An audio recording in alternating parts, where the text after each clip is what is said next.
Bonjour à tous, bienvenue sur Séoul Connect. Moi c'est Bart et je suis votre hôte pour ce podcast. Séoul Connect, c'est un podcast sur le business et l'entrepreneuriat en Corée. Nous rencontrons des entrepreneurs et des expatriés français ou francophones qui travaillent en Corée, notamment à Séoul, pour en savoir un peu plus sur leur parcours professionnel, leur expérience personnelle, leurs succès, leurs échecs, leurs impressions et leurs attentes au pays du matin calme. Allez, c'est parti!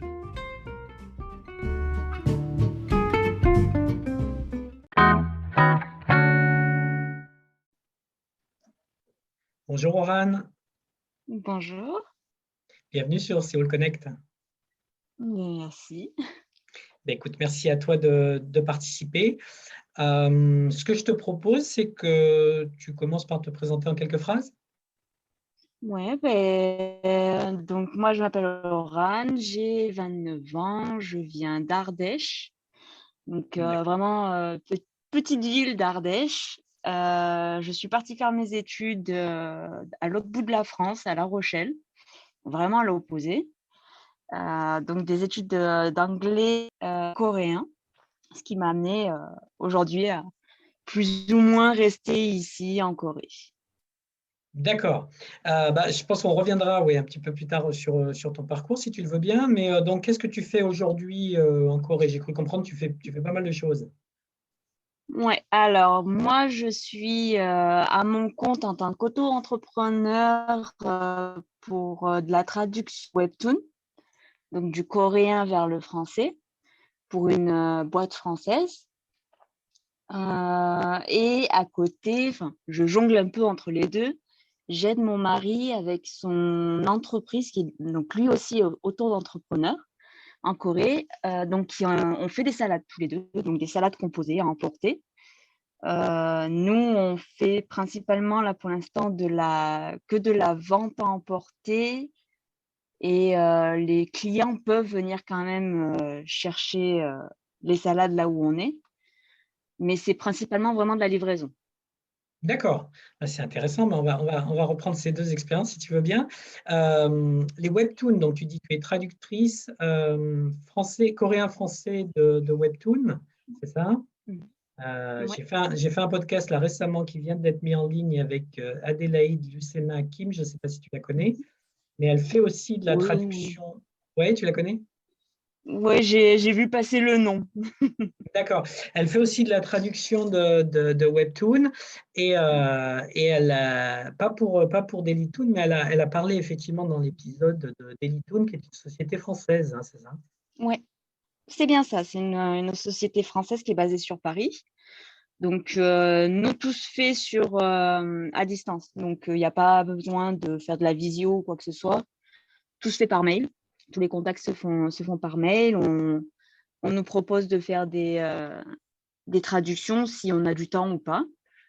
Il me semble qu'on a un quota qui est à peu près de 6 ou 7 webtoons différents, donc ce qui est plutôt pas mal, parce que ça prend déjà pas mal de temps. 6 ou 7 Et c'est sur quelle période? 6 ou 7, en fait, c'est toutes les semaines. Toutes les semaines, il faut qu'on rende un chapitre par webtoon. Et donc, ça fait à peu près 6 ou 7 chapitres à la semaine. D'accord. Et comment est-ce que tu as trouvé ce job ou c'est eux qui t'ont trouvé? Comment ça s'est passé? Alors, en fait, j'avais vu des annonces sur le groupe des expats français en Corée. J'avais vu passer une ou deux annonces. J'avais postulé une fois, j'avais pas eu de réponse et j'ai repostulé à la seconde annonce qu'ils avaient mis peut-être un mois plus tard, quelque chose comme ça. Et là, j'ai eu une réponse, on a fait un essai et ils ont dit OK. Voilà. D'accord, très bien. Donc ça, c'est un temps partiel pour toi? Pour moi, on va dire que oui, c'est un temps partiel. Parce qu'en soi, je fais à peu près un ou deux chapitres par jour pour moi, de mon temps libre. Enfin, quand j'ai Ah du oui, temps quand libre. même. Ça fait quand même beaucoup de travail par jour, ça, non? Ouais, bah, ça dépend à peu près le niveau de difficulté d'un chapitre. Ça peut prendre 1 heure, comme ça peut me prendre 2, 3 heures, voire plus. Ça va vraiment dépendre du niveau de difficulté du chapitre. D'accord. Donc, eux, Dailytoon, ce qu'ils font, c'est qu'ils prennent des webtoons coréens et ils les Voilà. traduisent en français pour le marché français, c'est ça? C'est ça, c'est bien ça. Pour ils ont une application où les gens peuvent lire les webtoons toutes les semaines. Adélaïde m'avait expliqué que c'était des plateformes payantes en général, mais là, il me Voilà. semble, je suis allé voir la plateforme et ça avait l'air gratuit, non? Alors, en fait, il y a quelques chapitres qui sont gratuits. En général, c'est on va dire les 10 premiers chapitres qui sont gratuits. Et après, là, il faudra commencer à payer pour savoir la suite. Et sinon, il me semble qu'il y a quelques webtoons, et je crois que c'est des anciens webtoons, vraiment très anciens, où là, ils les mettent gratuitement. D'accord, donc on peut s'inscrire gratuitement, commencer à lire un petit peu, Voilà, et ensuite, si on veut lire le webtoon complet, il faut c'est passer à ça. la caisse. Voilà, c'est ça. D'accord. Les sujets des webtoons, c'est quoi? Oh, il y a vraiment de tout. Moi, je sais que je fais donc tout ce qui va être relation homosexuelle, je vais faire de la relation hétérosexuelle, je vais avoir un petit peu monde magique, monde un peu, on va dire, renaissance médiévale. Et dernièrement, j'ai quelque chose avec des démons, vraiment de notre société, mais avec des démons, de la magie, ce genre de choses. Il y a vraiment de tout. D'accord, Dailytoon, donc en fait, ils ne se spécialisent pas dans un genre, ils essayent Non. d'avoir un catalogue très, très exhaustif. Ouais. Là, j'ai vu qu'ils commencent un peu à s'élargir parce que c'était beaucoup des histoires d'amour. Je pense pour beaucoup cibler les jeunes adolescentes. Et là, ils sont en train de beaucoup se diversifier. Ils commencent à prendre vraiment des gros hits coréens qui vont plus toucher en fait on va dire des jeunes garçons ou même des personnes d'une vingtaine d'années, trentaine d'années. D'accord. Il paraît que le porno marche très fort aussi maintenant. Ah oui, ah bah ça j'en ai quelques-uns, ouais. D'accord. Et C'est ça fait assez combien compliqué, hein. à C'est traduire? vraiment compliqué. Ouais, on dirait pas, mais c'est vraiment très compliqué à traduire. Et moi, je sais que j'en avais eu un, c'était un peu porno, mais vraiment très BDSM. Là, j'en ai un nouveau un peu dans ce style-là aussi. Et mentalement, c'est assez compliqué à traduire. Oui, j'imagine. Ouais. D'accord. Et ça fait combien d'années que tu fais ça? Et ben maintenant, ça fait à peu près ouais, 1 an et demi. D'accord. Donc pour ça, tu es auto-entrepreneuse en France ou en Corée? Voilà. Donc là, moi, je me suis inscrite sur le portail auto-entrepreneurial français parce que moi, à l'époque, quand j'ai commencé, j'étais en Working Holiday Visa en Corée, donc en PVT.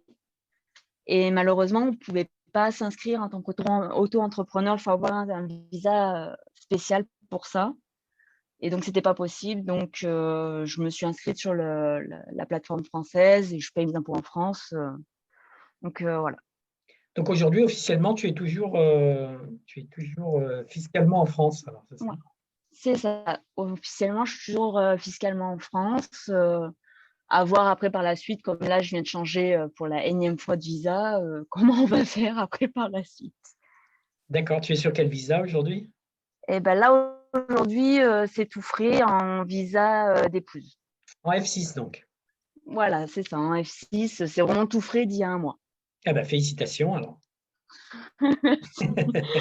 D'accord, oui, donc ça veut dire là, la possibilité de monter un auto-entrepreneuriat ici plutôt qu'en Voilà. France, en fait. Cela dit, Bah, c'est ça. ça doit arranger Dailytoon de payer en France plutôt que de payer ici, par contre. Oui, et puis moi aussi. Parce que le taux d'échange n'est pas le même.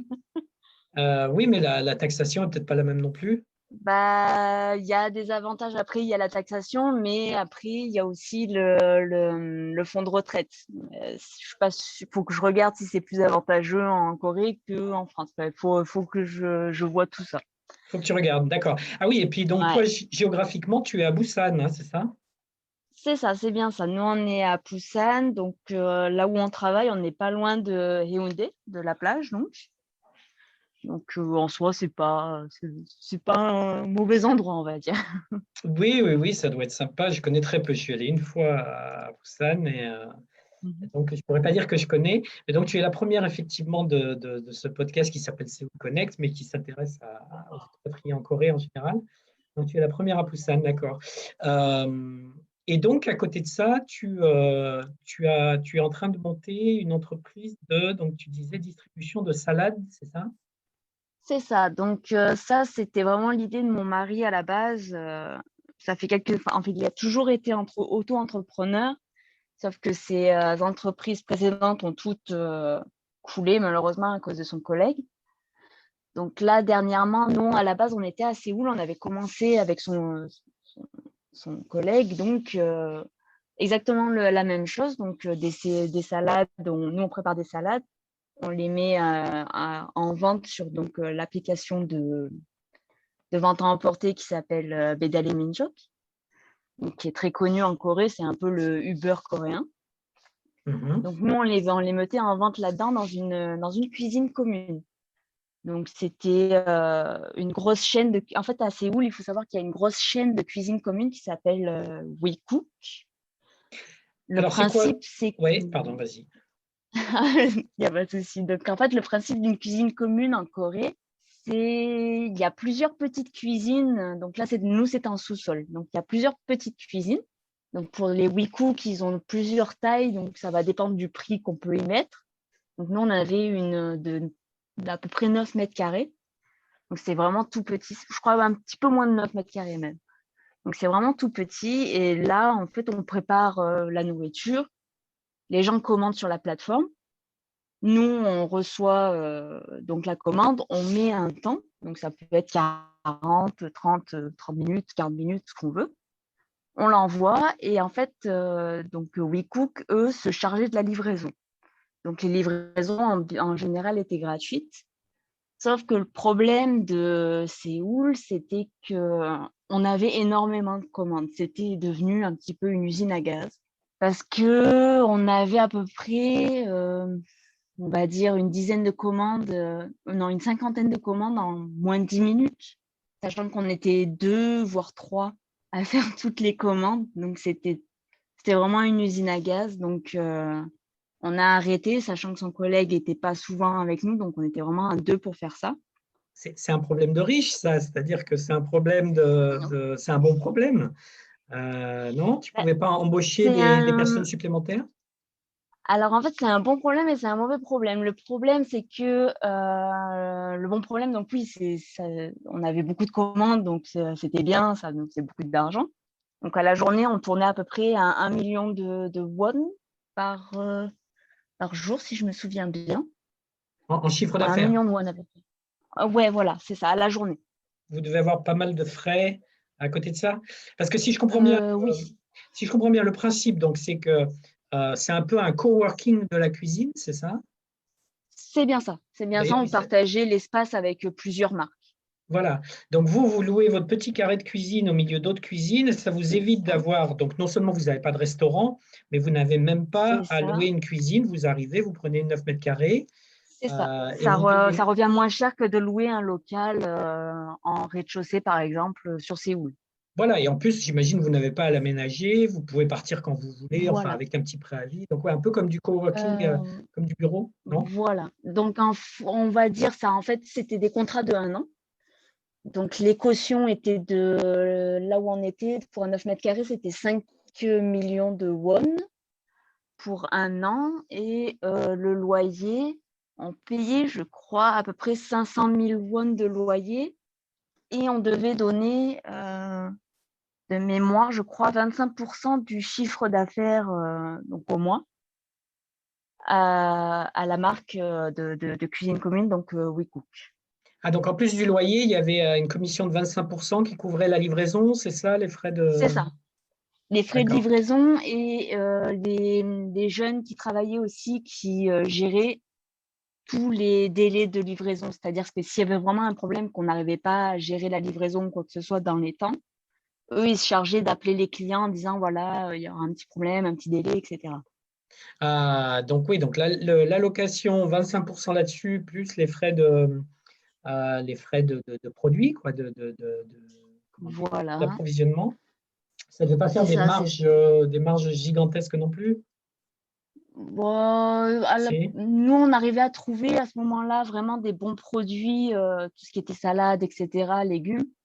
on trouvait pas trop cher parce qu'on allait en fait toutes les semaines il y a un gros marché de vente de gros, des actions, des Oui, enchères de produits fermiers, etc. On allait là-bas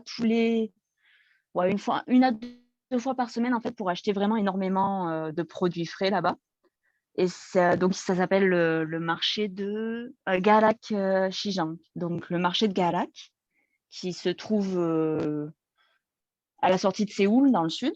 Et donc là, vraiment, il y a on va dire des revendeurs. Donc ces vendeurs, en fait, achètent directement aux fermiers qui viennent proposer leurs produits aux enchères.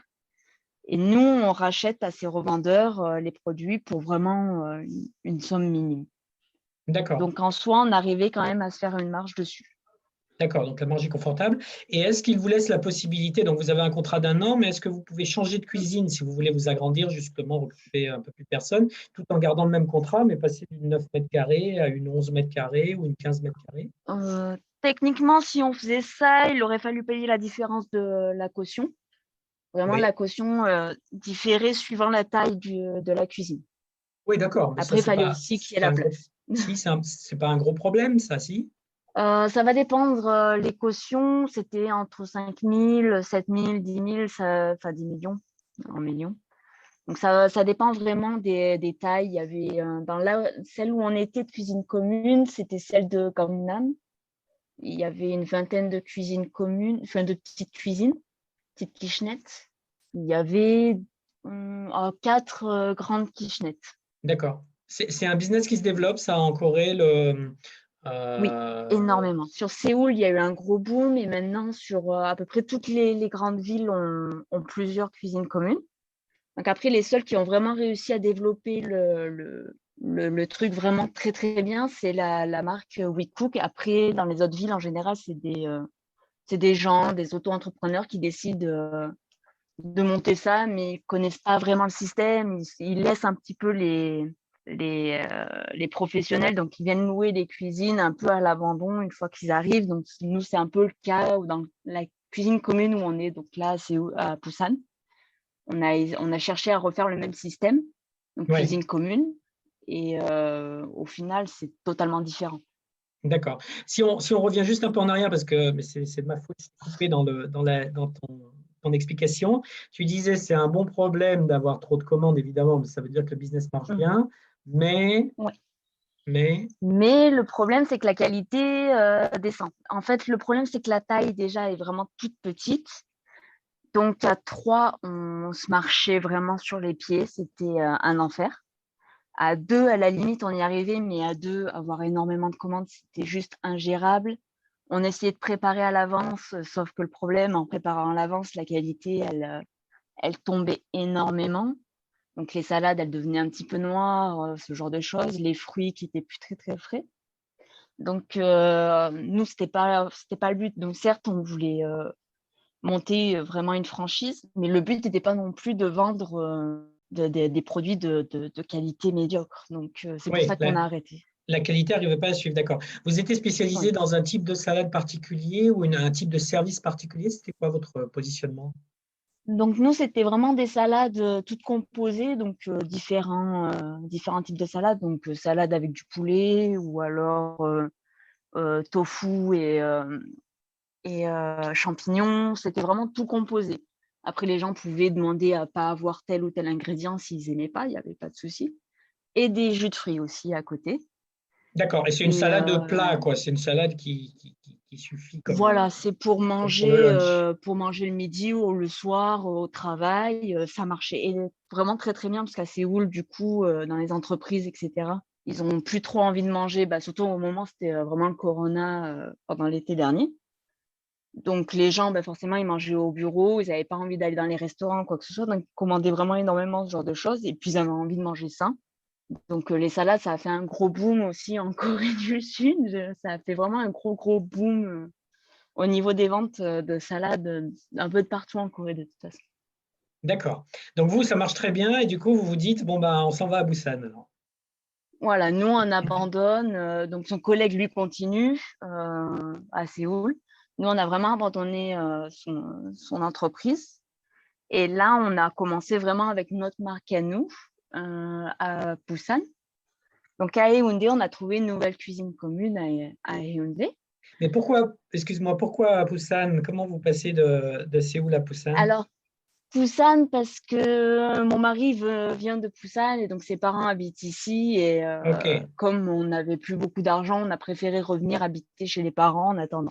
Donc Busan, on a trouvé une cuisine commune à Haeundae. Nous, on s'était dit, ouais, super, Haeundae, il y aura du monde, il y a beaucoup de monde qui vient à Haeundae, il y a beaucoup d'immeubles dans les alentours. Sauf que Haeundae, les gens ne commandent pas tant que ça. d'accord, Donc pourquoi? déjà, il y a eu ce premier. On ne sait pas vraiment, en fait. On a l'impression un peu que la cuisine commune où on se trouve est un peu dans un trou noir. Il n'y a pas vraiment énormément de commandes. Les gens ne commandent pas énormément là où on est. Donc c'est sur un rayon de. On fait sur un rayon de 5 km, je crois. Et D'accord, il n'y a mais pas vraiment énormément de commandes. ah ouais, ok, c'est lié parce qu'en fait, vous, ils commandent sur les apps, en fait. Donc, c'est pas tellement Voilà, lié c'est à ça. c'est pas lié à votre situation géographique. Ça veut dire que tu Non, veux non, dire que non, pas du dans le tout. quartier, il n'y a pas beaucoup peut-être de gens On qui a mangent des à immeubles. l'extérieur. Non, on a vraiment des immeubles. En fait, il n'y a pas, contrairement à Gangnam, on n'a pas ici à Busan vraiment un gros quartier financier. Donc Oui, ça, il y a déjà ce premier problème. Les entreprises ici à Busan sont quand même vachement éparpillées. Donc il y a déjà ce premier problème. Ensuite, et ben, même s'il y a eu, on a eu le niveau 2.5 de confinement, c'était quand il y a 2 mois, que les gens ne devaient oui. pas forcément sortir, manger dehors, etc. Et ben les habitants de Busan, quand même, sortent manger dehors. Ça leur pose pas de problème. Ils n'ont pas peur. Donc, ils préféraient quand même rester dehors, se promener, etc. Donc, c'est vrai que nous, au niveau des ventes, on a quand même beaucoup moins de ventes que là où on était avant. D'accord. Bah, d'un autre côté, vous en aviez trop vous en aviez trop à Séoul. Là, tu dirais que vous n'en C'est aviez pas ça. assez là. C'est ça. Là, on tourne à peu près à une trentaine de ventes par jour. Donc, à deux, c'est gérable. Donc, heureusement, disons qu'il n'en faudrait pas plus. Là, pour l'instant, moi, avec mon travail à côté, si on en a plus, ça serait plus du tout gérable. On va dire que pour l'instant, on va dire que c'est suffisant pour commencer. Ça nous laisse le temps un peu de voir ce qui marche, ce qui ne marche pas. Les clients, on regarde les commentaires qu'ils laissent, ce qu'ils préféraient qu'on fasse, etc. Donc, au moins, ça nous laisse plus le temps de réfléchir, de nous poser et de donner vraiment de la qualité, des produits de qualité. D'accord. Votre objectif sur le long terme, c'est de faire grossir l'entreprise ou tu parlais de franchise aussi? Voilà, donc le but, c'est de monter une franchise de restaurant. Donc, on voudrait partir sur vraiment du fast-food, mais un peu, comment dire, healthy fast-food, vraiment. Après, il faut savoir que les loyers, voilà, en Corée, c'est quand même très, très cher. Enfin, c'est pas tant les loyers, c'est les cautions qui sont vraiment exorbitantes en Corée. Là où on se trouve, malheureusement, on n'a pas les moyens d'économiser parce que la cuisine commune qu'on loue à Busan, elle est très chère. Donc, on n'a pas non plus énormément les moyens d'économiser. Donc, il faut qu'on voit où est-ce qu'on va aller à la fin du contrat, donc fin août. D'accord. C'est relativement cher, oui, parce que c'est sur le même modèle que les locations d'appartements, c'est-à-dire ce sont des cautions très très élevées et des Voilà. loyers relativement faibles. C'est ça. Et puis, le propriétaire est un gros arnaqueur. Donc, le problème, c'est qu'on dépense vraiment énormément d'argent tous les mois, tous les locataires. Et on a aucune preuve de comment sont utilisés l'argent qu'on donne aux propriétaires. Donc, nous, on ne peut pas économiser derrière. Il y a à peu près, enfin, il y a vraiment personne qui peut économiser dans la cuisine commune où on est. Il y a à peu près une vingtaine de petites kitchenettes. Et sur la vingtaine, à peu près tous les 3 mois, ça change. Il y a à peu près trois kitchenettes qui se vident tous les 3 mois. Ça veut dire que les gens font faillite ou ça veut dire qu'ils changent d'endroit? Ça veut dire Font quoi? faillite. font Ouais, faillite pour la plupart et le reste, ils essaient de trouver des endroits moins chers. d'accord. Ouais. Donc, c'est un business difficile, surtout à cause des frais qu'il peut y avoir autour. C'est ça. Là, on a vraiment énormément de frais avec celui-ci. En plus, là, on utilise une entreprise donc extérieure pour la livraison. Donc là, nous, on leur donne, en fait, dès c'est combien la livraison? Il faut avoir un montant minimum de 10 000 won sur la plateforme que nous, on utilise. Et les livreurs, en fait, utilisent cette somme pour eux. Donc, nous, on recharge, en fait, à chaque fois le portefeuille de la plateforme qu'on utilise pour que les livreurs puissent venir et prendre nos produits. Donc, ça revient au final un peu plus cher que les 25% de frais qu'il y avait dans l'autre entreprise. D'accord, oui. Donc, à t'écouter, le business model était bien mieux à Séoul, puisque ça revenait moins cher, il y avait plus de commandes, il y avait un vrai marché C'est assez ça. concentré autour de Gangnam et de ces coins-là. Donc là, Donc, vous c'est donnez le vraiment un temps de problème. voir, oui, vous donnez le temps de voir comment ça va se passer à Oui. Busan. Après, voilà, on s'est donné une année pour réfléchir vraiment à quoi faire, comment faire, et vraiment écouter ce que les clients nous demandent pour à chaque fois vraiment s'améliorer. D'accord, très bien. Donc, si on remonte un petit peu en arrière, oui, dans ta vie, dans ton expérience, tu parlais de l'Ardèche, tu parlais de La Mm. Rochelle. Comment tu as atterri en Corée et pourquoi? Donc oui, à la base, j'habitais en Ardèche, donc moi j'allais dans un lycée technologique, donc filière STG, donc maintenant ça a changé. Je crois qu'il y avait la première invitée qui avait fait aussi une STG. Donc, c'était sciences, technologies, de la Oui, gestion, communication, marketing, etc. Donc, à la base, moi, j'étais vraiment intéressée par les langues asiatiques. Donc, tout ce qui était chinois, japonais. Le coréen, je ne connaissais pas du tout. À cette époque, je ne connaissais vraiment pas. Je ne savais même pas que ce pays existait. Et en écoutant mes musiques japonaises, j'ai découvert des chanteurs coréens. Je me suis dit, bah tiens, eux, je les connais pas, ces chanteurs japonais. Et en fait, j'ai découvert que c'était coréen et j'ai fait, ah bah, c'est où la Corée? Qu'est-ce que c'est la Corée? Donc, j'ai commencé à m'intéresser un petit peu là-dessus. Mais je voulais quand même partir sur du japonais ou du chinois. J'ai regardé les commentaires beaucoup avant de partir à l'université des langues japonaises et chinoises. La plupart du temps, c'était le chinois, il fallait l'avoir fait au lycée. Donc, moi, j'ai fait italien, donc c'était vraiment pas du tout dans mon domaine. Japonais, beaucoup les commentaires disaient que c'était très dur de trouver un travail avec le japonais. Et puis, j'ai commencé un petit peu à trouver des filières du coup de coréen. J'ai essayé d'apprendre l'alphabet moi-même. Je me suis dit, oh, ça va, c'est pas compliqué. L'alphabet, je l'ai appris en une journée. Bon, ça va, c'est facile. Pourquoi pas tenter la filière coréen. Donc, il y avait une fille dans ma classe qui connaissait l'université de La Rochelle, qui avait fait sa recherche.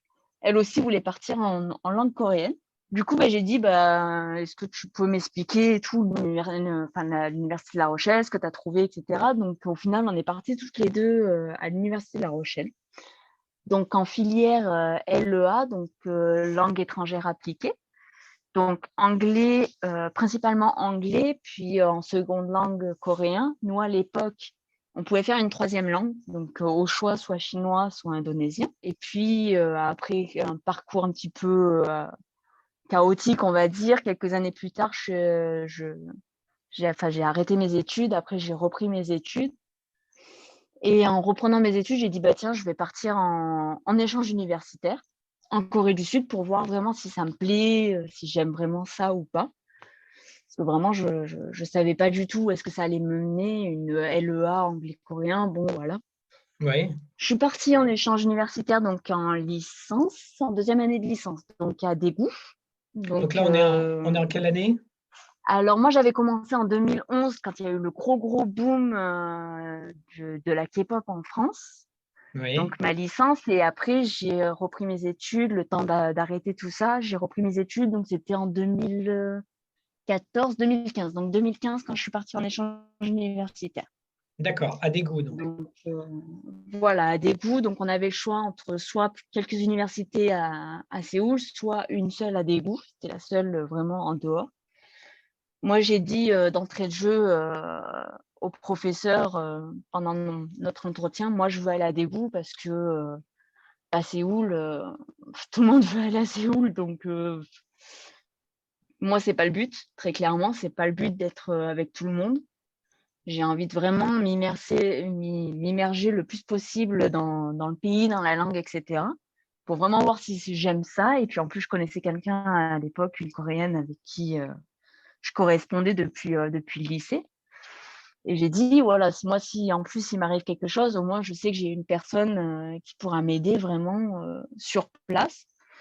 Et donc je suis partie à Daegu pour un semestre, donc pour 4-5 mois en échange universitaire.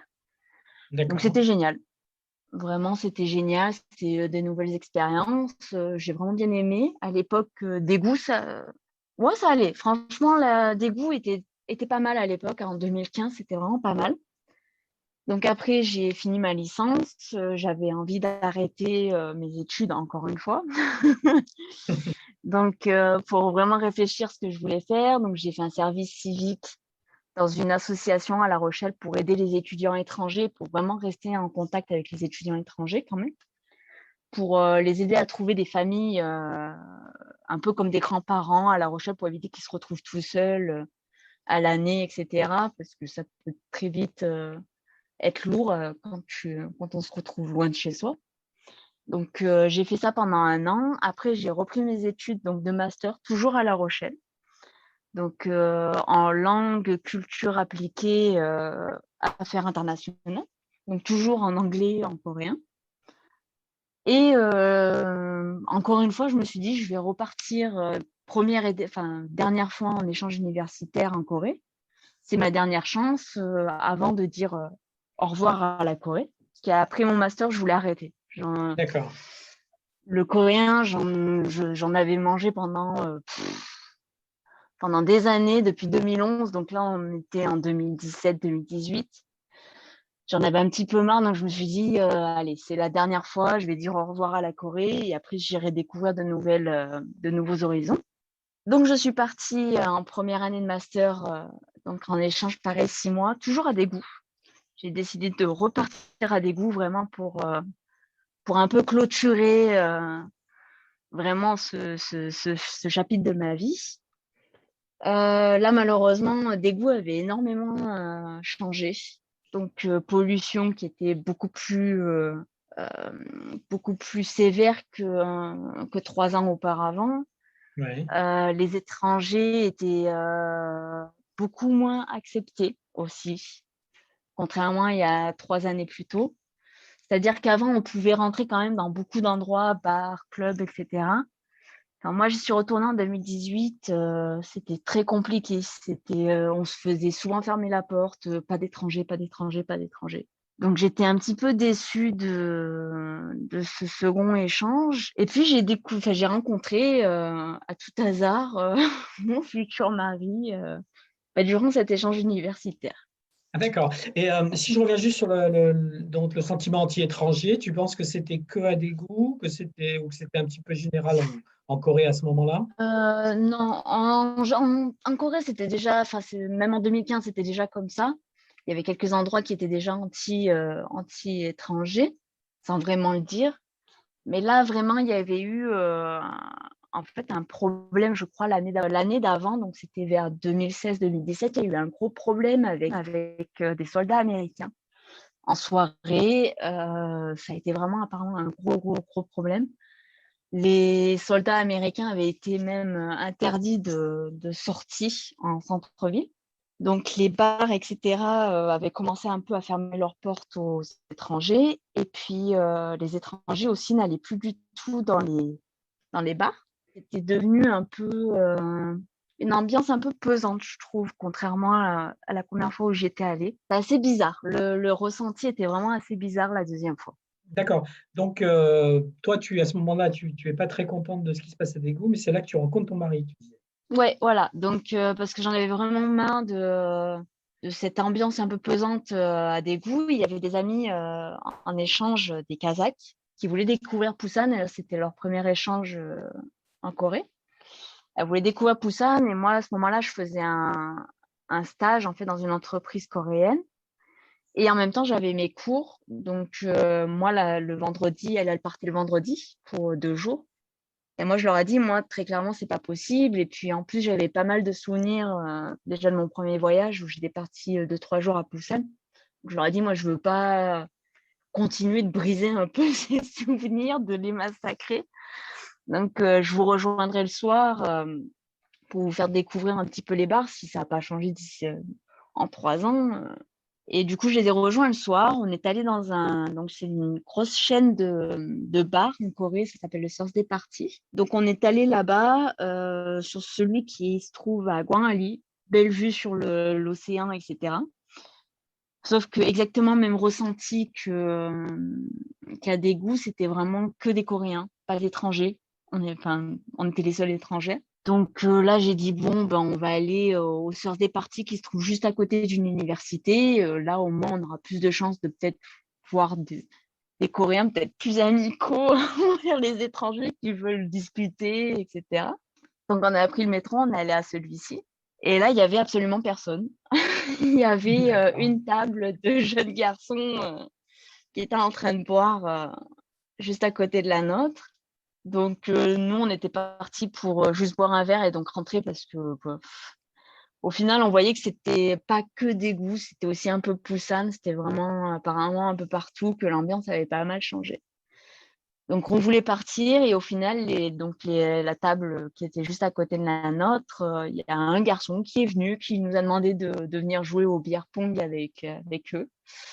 Et donc, aujourd'hui, ce jeune homme, on a le même âge, est donc mon mari. D'accord, très bien. Bon, il paraît qu'il faut faire attention aux rencontres en Corée dans les bars quand même, mais bon, bah, là, c'est bien. Ah Là, ouais, ça s'est ouais, bien ouais. passé, tant mieux. Ouais, sur celle-ci, voilà, c'est bien passé parce que vraiment, je suis frileuse sur les rencontres dans les bars en Corée. En général, les agressions, etc., j'en ai eu quelques-unes ici. J'essaie d'éviter au maximum, mais bon, ben lui, c'est passé. Le feeling était bon, d'accord. Donc là, finalement, Voilà. tu décides de rester en Corée. Comment ça se passe? Ou tu rentres en France d'abord et tu reviens ensuite? Alors, donc après, je suis partie, puisqu'il me restait encore 3 mois, 4 mois, 4 mois d'échange. Donc, j'étais partie à Busan pour les vacances, du coup. Il me restait encore quelques mois. On avait fait de la longue distance, Busan-Daegu, donc ça allait. C'était à peu près 1 heure et demie de route, donc ça allait. Après, donc, je suis venue à Busan pour les 2 mois qui me restaient avant de rentrer en France finir mes études. En fait, on a habité tout de suite ensemble. J'avais loué un Airbnb euh, pas loin de Yaoundé à ce moment-là. Et au final, il a ramené mes valises, il est resté. Donc les Coréens sont très pali-pali, hein. Donc après, moi, je suis repartie. On a dit, bon, ben, on tente le longue distance cette fois, France-Corée, ça passe ou ça casse. Donc, c'était pas vraiment mis de barrière. Au final, plus le temps va passer, il me restait 1 année.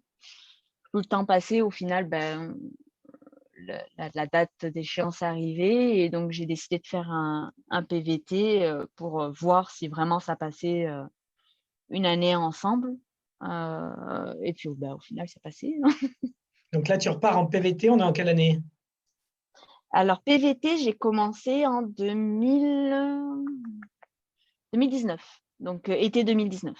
Et Voilà. tu fais quoi? Tu trouves un travail ici? Comment ça se passe? Alors, nous, en fait, on habitait à la campagne, mais vraiment la campagne de chez campagne, à 1 heure et demie de route de Séoul à ce moment-là. Donc, trouver un travail, c'était très compliqué.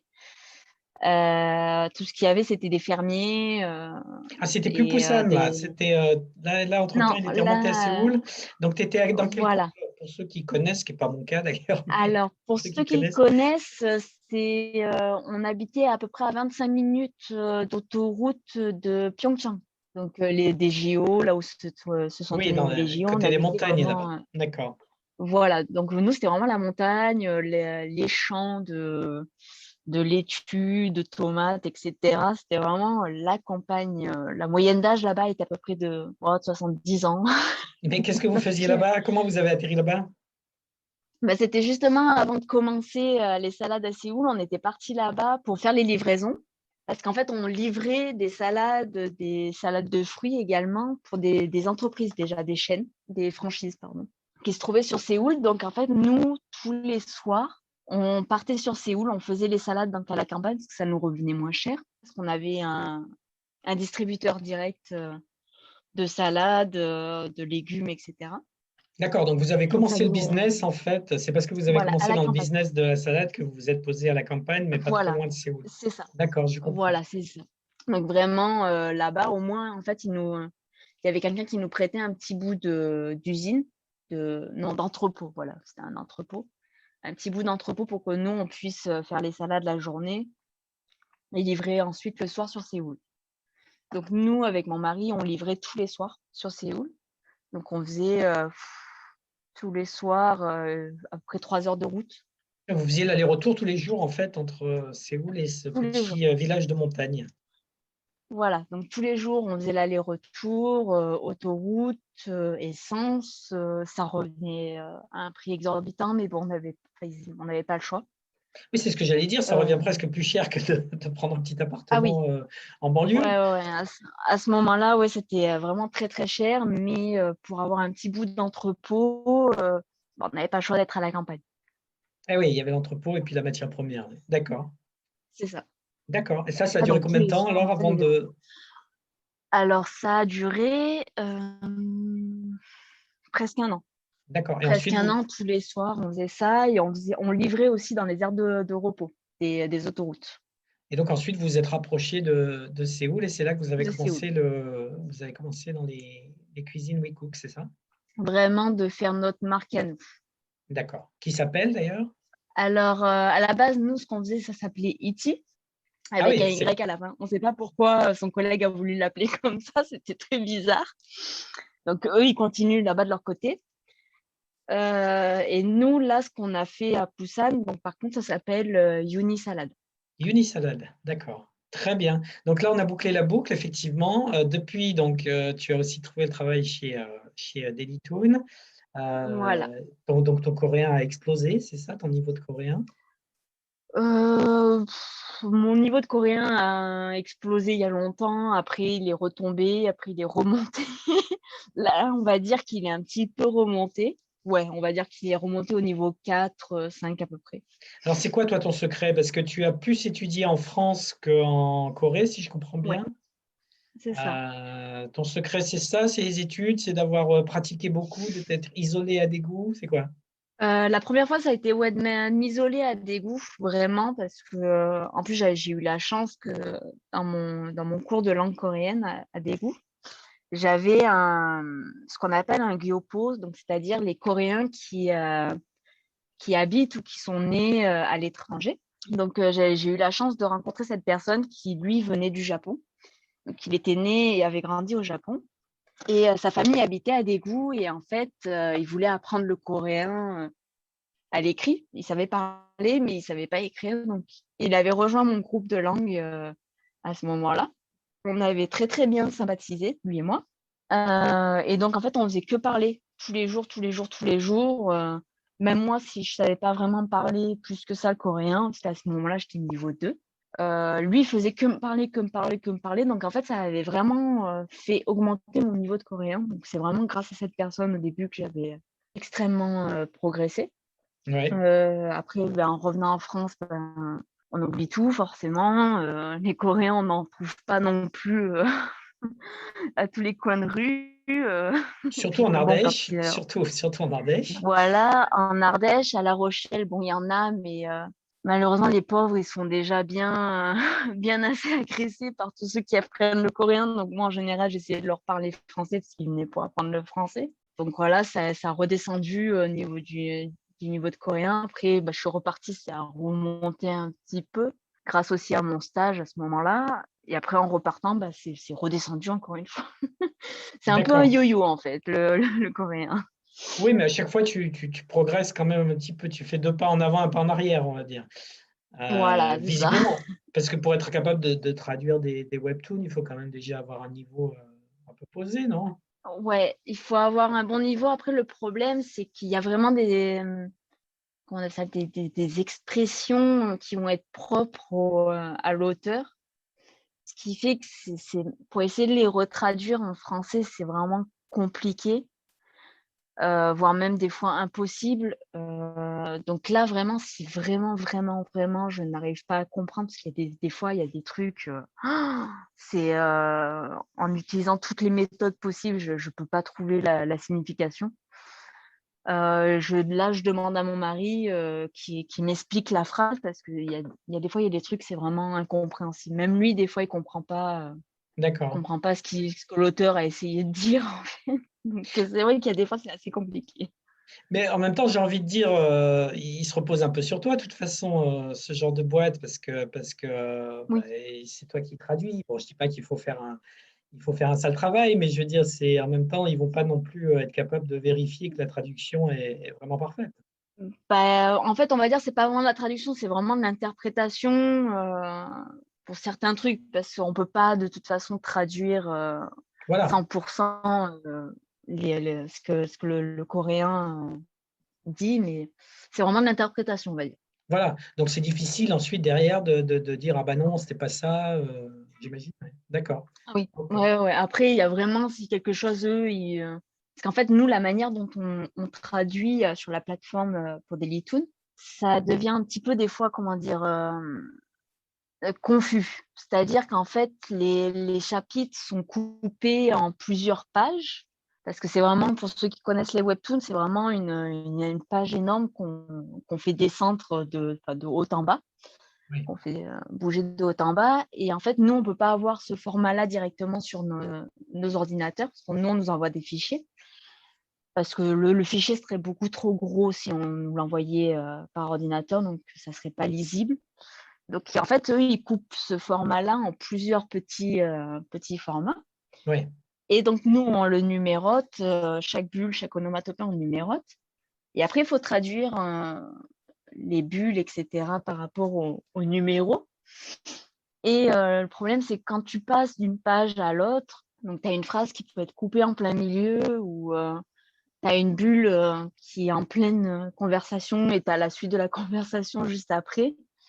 Ça devient vite, enfin, tu t'y perds. C'est vraiment, des fois, je lis un truc et après, j'ai la page d'après qui lit enfin, je vois un autre truc, mais j'ai pas l'image, le dessin qui va avec. Donc, ça devient très vite confus, en fait. Et donc là, après, j'ai des relecteurs par derrière. Si vraiment ils voient que ça a pas de sens, donc là, ils vont m'envoyer un petit mail, ils vont me dire, bon, là, il y a un sens où on ne comprend pas vraiment. Est-ce que tu as essayé de dire ça ou ça? Est-ce que tu peux corriger? Donc là, voilà. Oui, ils vont Heureusement, relire on a des en relecteurs par français. derrière. Oui, voilà, ils vont relire la Voilà, version française pour voir si en français ça a du sens une fois que c'est voilà. remonté en webtoon. Ok, très bien. Donc, tu attaques c'est quoi, cinquième année en Corée, c'est ça? De suite? Et ben, un, deux, trois, ouais, à peu près, quatrième, ouais, peut-être quatrième. Quatrième, oui, d'accord. Oui, oui. Mm, mm. Alors, qu'est-ce que c'est qui te plaît particulièrement en Corée? Qu'est-ce qui te fait rester ici? Ben moi, ça va être mon mari. Tu pourrais l'emmener. Parce que, Tu pourrais l'emmener dans tes bagages. je pourrais, mais malheureusement, à cause de son entreprise, je peux pas l'amener. D'accord. Donc, ton mari, est-ce qu'il y a Ouais, d'autres choses que tu apprécies beaucoup ici, qui te manqueraient si tu devais partir? franchement, je pense pas, parce que j'ai quand même fait pas mal le tour, d'où la raison pour laquelle, après mon master, je voulais arrêter et découvrir quelque chose d'autre. Voilà, après, je dirais, ça serait plus les gens, en fait, avec qui je travaille. Donc, dans la cuisine commune où on est maintenant, il y a quelques cuistots avec qui on s'entend bien. Donc, moi, je sais que si je partais, bah, ça me ferait mal de plus les voir, de plus avoir de nouvelles d'eux. Moi, je dirais plus, ouais, les personnes avec qui je me suis liée d'amitié, c'est vraiment ça qui me manquerait. Après, en soi, la Corée, tout se ressemble, enfin, tout est pareil, les quartiers sont tous les mêmes, les boutiques sont toutes les mêmes. Donc, en soi, je dirais pas vraiment que il n'y a pas je sais pas, d'émotion une âme vraiment de quartier commerçant comme on peut trouver en France. Donc, moi, je sais que ça, par contre, c'est ce qui me manque au niveau de la France, enfin, des pays européens en général. Donc, tu n'es pas une amoureuse de la Corée, ouais, toi, tu es bien ici, mais tu n'es pas particulièrement amoureuse de la culture, de Voilà. la cuisine, Bah, des paysages. la cuisine, je la mange tous les jours, donc comme on a habitué papa, maman, donc, donc au bout d'un moment, c'est vrai qu'on a envie un petit peu de découvrir d'autres choses. Donc c'est on va dire des petits souvenirs qui se font petit à petit. Après, de là à aimer, je dirais pas que, on va dire que j'aimais à l'époque. Là, ça commence, ça a commencé depuis un petit moment à être un peu redondant. D'accord. Bon, bah, à l'inverse, alors, quel est le truc, particulièrement, le truc qui te donne envie de fuir le pays dès que possible? Ah, les cafés ici, c'est pas comme en France où tu t'assois dans ton petit café, tu peux discuter avec le barman de ta journée, comment ça s'est passé, tout ça, de râler avec le barman, ça manque, tu vois. Ah, les cafés, c'est marrant. J'apprécie de faire ce podcast parce que j'ai toujours des réponses qui me surprennent et qui varient vraiment d'une personne à l'autre. Parce que moi qui suis nouveau en Corée, hein, donc moi c'est vraiment, je découvre, je trouve qu'au contraire, cette ambiance de petit café, elle est extraordinaire. Au moment où je trouve que les cafés en France disparaissent de plus en plus et qu'ici, ils ont une Mm. culture du café où en plus, on va pas boire que des espressos, des cappuccinos, des laits fraises, Ah des oui, trucs à la cerise, etc. Mais c'est marrant que tu dises le café. Mais toi, tu parles du côté convivial des cafés français, c'est ça? voilà, moi c'est plus ça parce que nous, à La Rochelle, on avait l'habitude d'aller dans les cafés, discuter avec les barman, de se mettre au comptoir et boire son petit café à la pause. À la pause du travail, etc. Donc, ça, c'était vraiment le côté convivial où tu pouvais discuter avec les vendeurs, que même eux, ils pouvaient râler des clients qu'ils avaient. Donc, ça, c'était vraiment quelque chose de bien. Après, ici, ça, c'est pas quelque chose qu'on peut retrouver en Corée. Ils vont pas forcément te dire, ah, j'ai eu une journée de merde aujourd'hui, surtout avec les clients juste à côté. En Corée, ils vont pas le faire, ça. Donc, ça Oui, manque un oui, petit peu. clairement. Clairement, c'est vrai, c'est vrai. Oui. Mais par contre, enfin, ce que j'aime bien, moi, c'est les différents types de cadres et de Ah oui, menus et de voilà. Mais ça, par effectivement, contre, oui, oui. oui, il Mm, n'y a pas mm. la relation humaine la même. Ouais, D'accord. ouais. Ça Euh, commence à me manquer sur la longueur, ouais. donc ça, c'est vraiment le truc. D'accord. OK. Ouais. Intéressant. Très bien. Et enfin, dernière question un peu sur le sujet. Quel est le truc que tu aurais aimé savoir avant d'arriver en Corée? Ça t'aurait facilité la vie si on te l'avait dit tout de suite. Si on me l'avait dit tout de suite, j'aurais dit la recherche de travail. La Oui. recherche de travail en Corée, si on m'avait dit que tu es étrangère, tu n'as pas forcément plus de chances que ça de trouver un travail, voire même encore moindre qu'un Coréen lambda, même si tu parles bien, ouais, ça aurait fait changer un petit peu la donne. Mais ça, on le dit beaucoup. Alors peut-être qu'on ne disait pas il y a 4-5 ans, parce que moi, je l'entends beaucoup, Pas hein. tant que ça. On me dit attention, même avec un visa F6, il faut la langue, etc. Mm. Toi, on n'a pas, à l'époque, on n'en Euh, parlait pas tant. Non, on n'en parlait pas tant. Puis à l'époque, on ne connaissait pas, moi je sais que les gens de ma classe, etc., ne connaissaient pas les groupes d'expatriés, Facebook, etc., avec qui on pouvait discuter. Donc les seules références qu'on avait, c'était nos professeurs.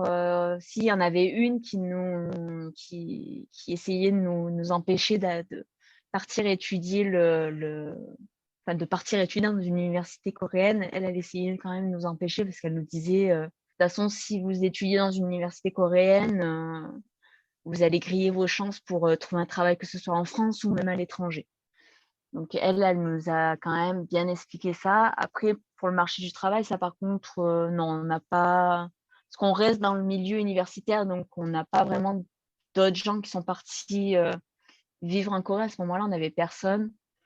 Donc, expérience professionnelle, etc., on n'avait vraiment personne qui avait travaillé là-bas, à part nos professeurs, mais eux, ils étaient spécialisés dans un domaine, donc historique, etc., des historiens. Donc, Oui, puis eux, c'est leur fonds ils de n'avaient pas commerce, non la plus. Corée, quand même.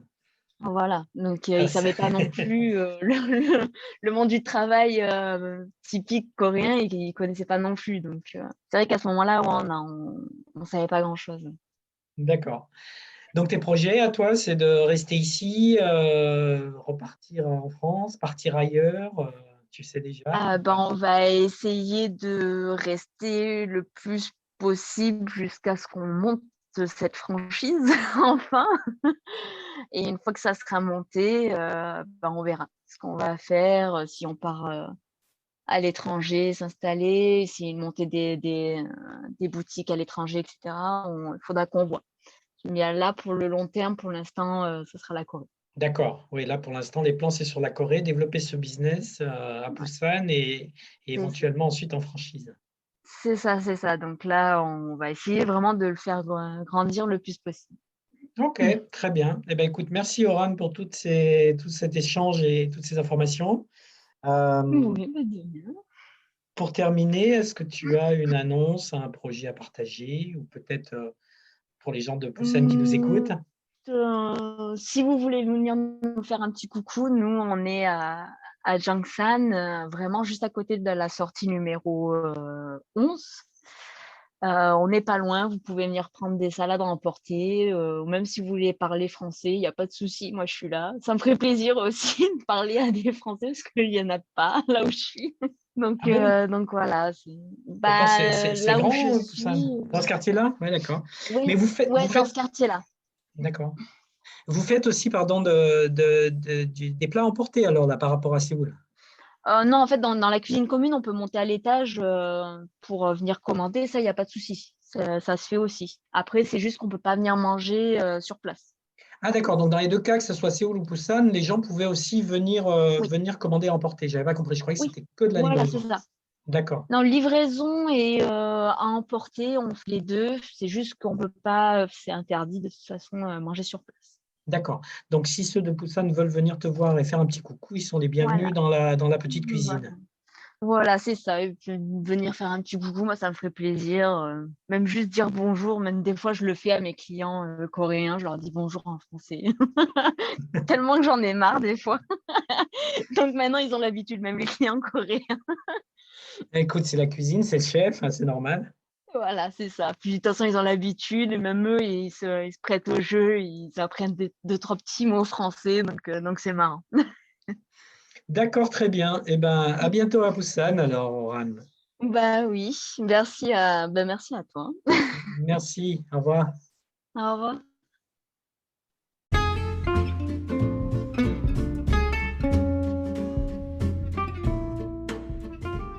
Merci d'avoir écouté cet épisode jusqu'au bout.